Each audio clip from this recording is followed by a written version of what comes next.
Okay, here's an HPDV8000. Had some iced tea spilled into the keyboard. So what we're going to do is replace the keyboard, which I always like to do if something spills in the keyboard and one of the keys isn't working or the keyboard's not working in the least. I just replace the whole keyboard. And then I always check the motherboard to see if any of the liquid got onto the motherboard. So we're going to take the whole computer apart. I just took the hard drive cover off there. The battery's out. And now we're just going to inspect to see if we see any signs of water damage. And under that hard drive, you can see the white, that's from liquid, that's from water. So the water, or the iced tea, actually got down through the computer to the bottom of the hard drive. So it made it through the system. So I don't even turn the computer on until I check if the motherboard's okay. If there's any liquid that's spilled in the computer, I never turn it on. I pull the battery out immediately. I don't hook up the AC adapter. I don't even test it. I just take it apart and inspect the motherboard as first priority. I'm looking at the hard drive there, just checking if any corrosion is on the hard drive circuit board itself.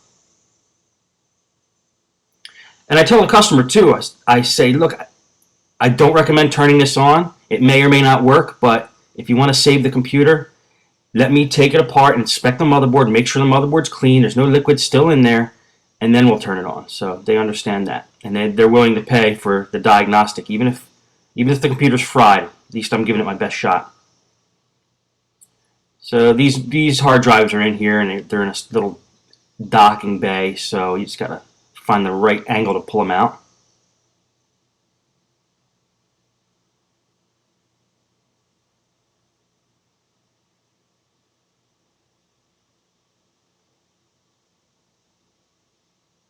While I'm working on that, I just want to say it is important when somebody brings in a computer that has liquid spilled in it and they say, I spilled liquid in this.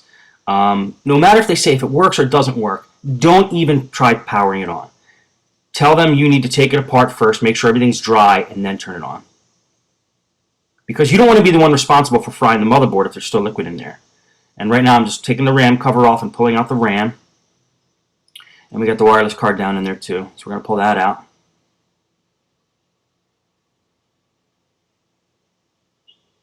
We want to get to the motherboard. We want to inspect the motherboard for any white spots, corrosion. That looks like all the components. Most of the components are coming out. There's the CD drive. Okay, now we're going to start unscrewing screws from the bottom cover.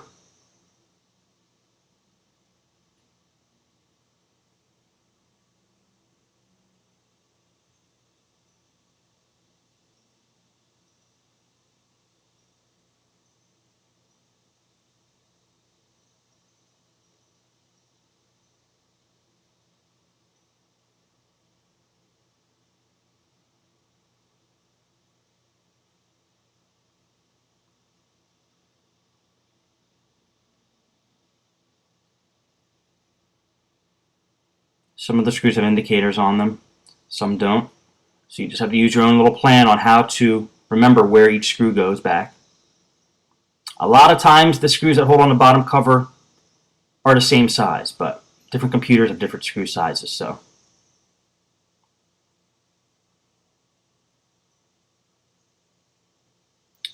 and you can see on this computer there's some indicators. Those numbers next to each hole tells you what size screw goes in each hole. It's usually measured in millimeters when they do that. On Toshiba it's like F5, will stand for 5 millimeters I believe, and this one it just says the number and says millimeters.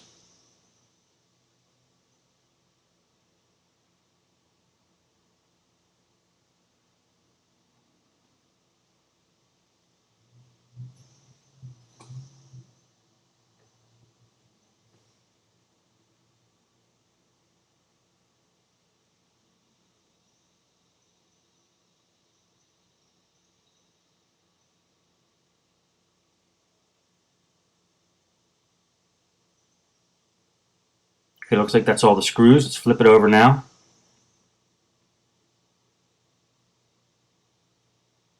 And we're going to attack this from the top now.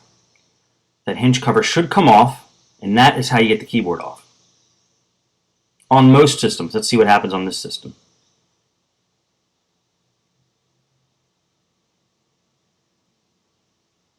See if there's any screws in the back, holding it in from the back. Nope. So we're going to take a screwdriver, try to pry up that hinge cover plate, see if it comes off. Do not force it. And it does come off, so that's a help to us. Now we have some screws exposed that'll take the screen off and hopefully get the keyboard off for us. And I'm just looking at the exact way to get the keyboard off. It might come off as an entire plate. And that took me a while to figure it out. That was a tough one. But finally, I found out how to get the keyboard off, and you have to take a couple more screws off from the bottom here.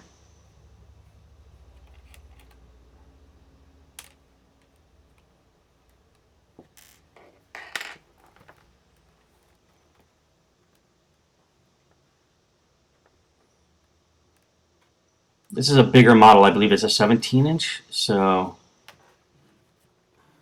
it's got a little bit of a different design. It's the HPDV8000.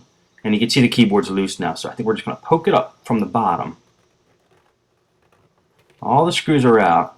Just got to find the right spot.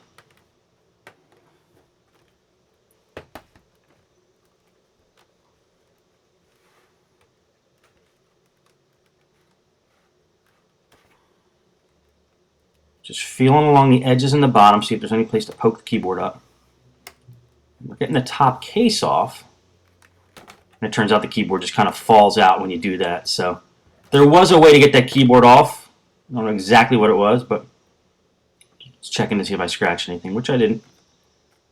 And now the keyboard comes off. So now we know it comes off as that whole plate, and it's screwed in several spots on the bottom there. You can see a little post sticking up. Now we know for next time. I keep all these, I guess you could call them bloopers in here, because this is real life. This is how I do it. So it's not going to be perfect every time, so don't feel bad if you don't get the job done perfect every time on the first time. And then we just remove those 2 ribbon cables. That keyboard also has the power buttons and LEDs on it too, so there's 2 ribbon cables for that. And we're going to detach the ribbon cable for the touchpad now. Anytime we're able to get to these cables, when you know you have to take the top and bottom cover off, just unhook them, because you don't want them attached when you start to pry the computer apart, because they might rip, and they're a pain. You don't want to have to reorder them. So we detach the touchpad cable there. Just make sure it's out of the way. And now I'm inspecting the motherboard. I'm trying to see if I can see any corrosion. We may not have to take the whole thing apart, but we're going to have to make that call.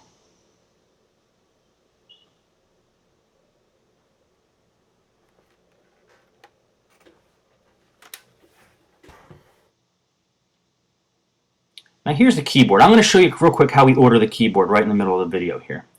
If you see where it says compact PN, that's compact model number, to PK13Z K3100. So I'm just going to type that exact model number into eBay and see what comes up. And we got 26 items. Like I said, I like to buy from the country that I'm in, so let's see what we got here. We're going to sort them by lowest price first. Since we have about 20 items, we have some selection. We could see if we get a good deal. This one at the top, 12 months warranty, ships from the USA, high E-Tech, is got tons of feedback, 99.3 positive feedback, so he seems like a trusted seller. He's from Brooklyn, New York. We're going to hit the buy it now, and that's the keyboard we're going to buy for this thing. Now we're going to install that a little later, but this keyboard is going to definitely be replaced. It's very tough when the keyboard gets something spilled in it. It's very tough to bring those keys back to life because the liquid seeps in between the layers of that keyboard, and it's like they're not meant to be taken apart. There's the different layers like that. So, well, it looks like we're going to have to take the whole computer apart here to get a real good look at the motherboard. Otherwise, it just wouldn't feel right about slapping a new keyboard in, knowing that liquid leaked down into where the hard drive bay was. So right now I'm just pulling the wireless antenna through the bottom of the case to the top, and I'm going to detach the LCD cable. These are the 2 wires that are coming out of the screen. So after we do that, now we're able to pull the screen off. And then once the screen comes off, we can get to the top and bottom case and get the motherboard out of there. or at least get a good look at the motherboard. You'd be surprised when something spills in these things, the tiniest crevices the liquid could get into and cause a problem. I mean, would not believe where the motherboard looks perfectly fine, but there's this one unexposed area, and once you expose that, you see that the liquid actually leaked into there. Okay, so I just fast forwarded getting that screen off.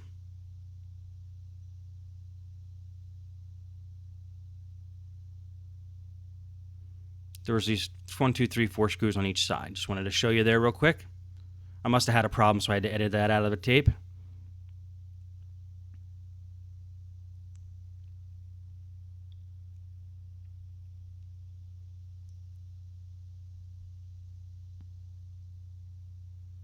And now we're just going to take screws out of the top part of the case that are holding the top part of the case to the bottom case.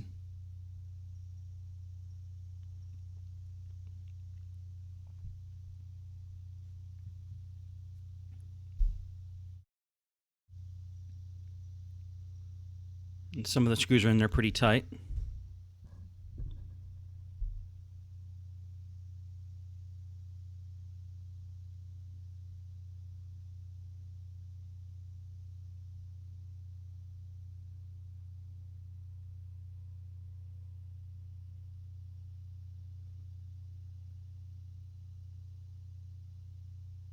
Just look for any screw that could be holding the two parts of the case together.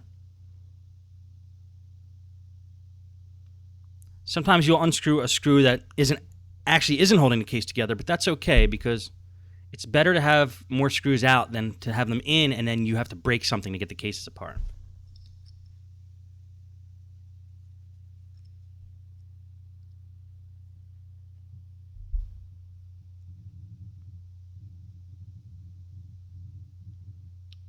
And it looks like all the screws.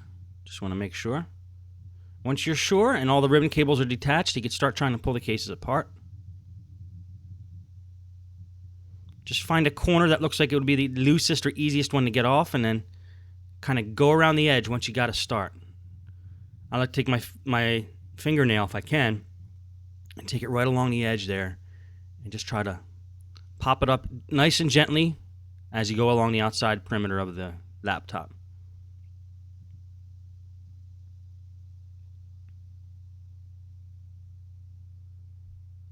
And remember, if it feels like you have to force something, there's probably a screw or something holding it in. There we go. That wasn't too bad. Now we got a nice, good look at the motherboard.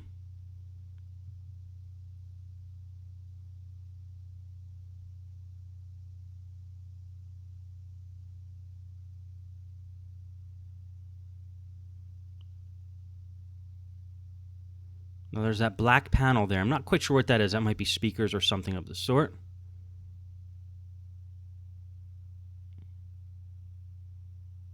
Also, if you see the black sticky tape on top of the motherboard, it's also a good idea to look under parts of that too for corrosion when you're trying to determine whether liquid got onto a motherboard and did some damage. Water seeps into the craziest of places.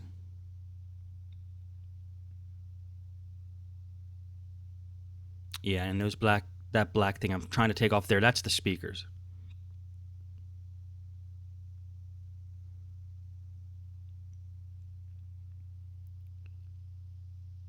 Just going to hit it with some compressed air. Any place you see some dust or dirt, clean it up while you have the chance here. Speakers tend to get a lot of stuff in them because they're exposed to the outside through, the speaker grate. So things fall in through the holes for the speaker and land in the speaker.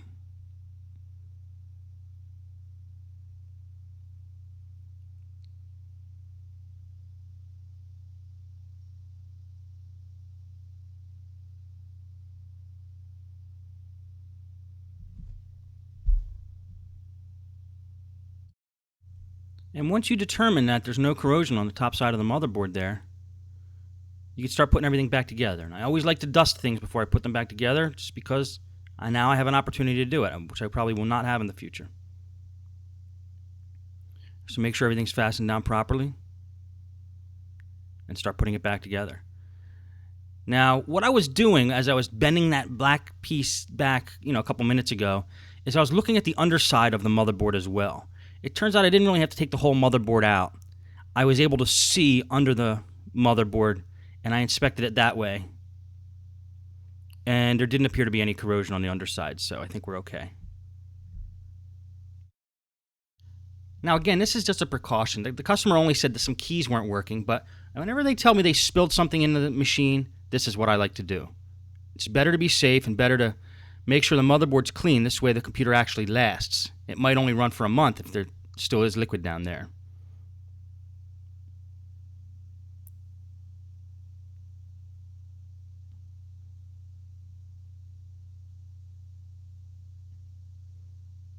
Okay, you got to make sure everything goes back flush the way it was. If it appears that something's not going in properly, inspect it and see what's causing that problem. Okay, looks like we got it handled there. So we're going to start screwing the screws back in the machine.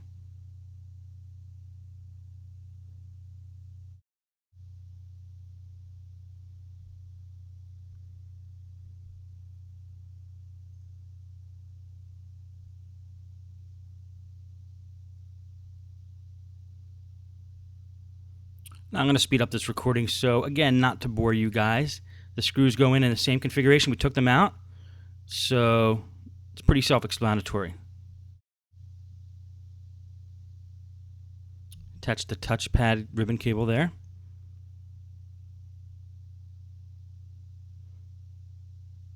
Let's get the rest of the screws back in.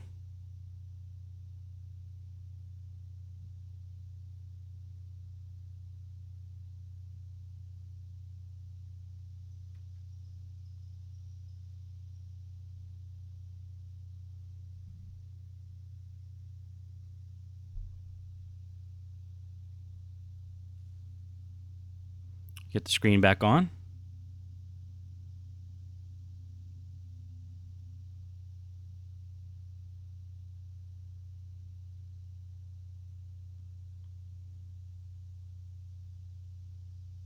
The LCD cable. Now it's time to get the screws in on the bottom.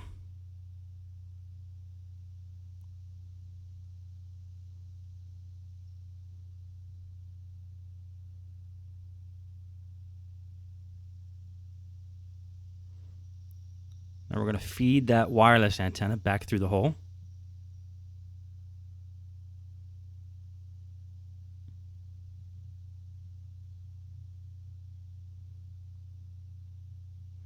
Now reattach the keyboard, mount the keyboard, snap it in, make sure that's screwed in properly.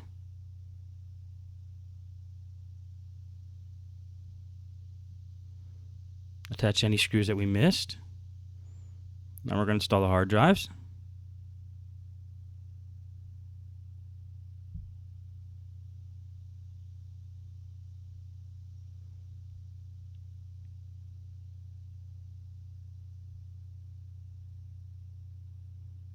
Put the cover back on, screw that on, make sure everything is flush.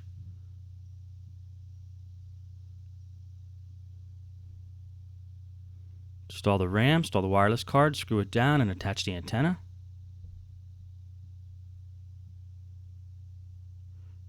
Put that hinge cover plate back on.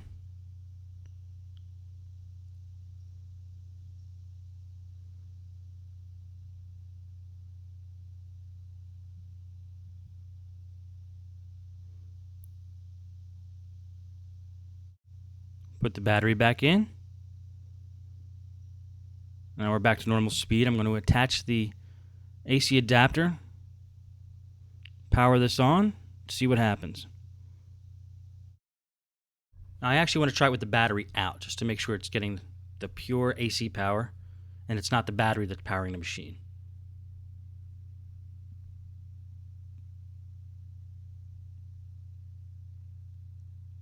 And it's lighting up, it's powering on. Everything looks okay. So we still have to get that keyboard, waiting for that keyboard to come in. We did order it. But in the meantime, if you want to use this machine and some of the keys aren't working, you can use an external keyboard through USB. This is a $10 USB external keyboard I got at Micro Center, real small mini one. Very cheaply built, but very handy. Now just be aware when you do USB keyboards that sometimes the drivers have to be loaded before they work. In this case, it worked right away, so we're okay with that. But now, I consider this computer done except for the keyboard replacement. We're confident there's no corrosion on the motherboard. Nothing is fried. Nothing's going to go bad. Everything looks clean, so it's good that we did that test. That's going to be it for this video. Thanks again.